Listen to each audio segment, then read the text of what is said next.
नमस्कार मित्रों, नमस्कार। आप सबको मेरा नमस्कार। मेरा नाम अश्विन वैद्य है। आज आपको मैं अच्छी बात सुनाने जा रहा हूँ।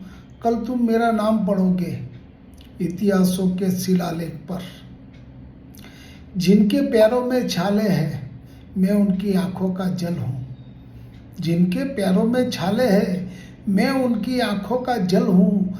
मेरा मोल लगाने बैठे हैं, मेरा मोल लगाने बैठे हैं कुछ लोग तिजोरी खोले।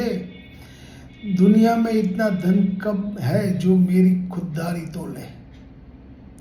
जब से मुझको नीलकंठनी कलम विधाता से सौंपी है, जब से मुझको नीलकंठनी कलम विधाता ने सौंपी है, तन में चित्रकूट वृंदावन, मन में गंगा के कल कल हूँ। तन में चित्रकूट वृंदावन, मन में गंगा के कल कल हूँ मैं।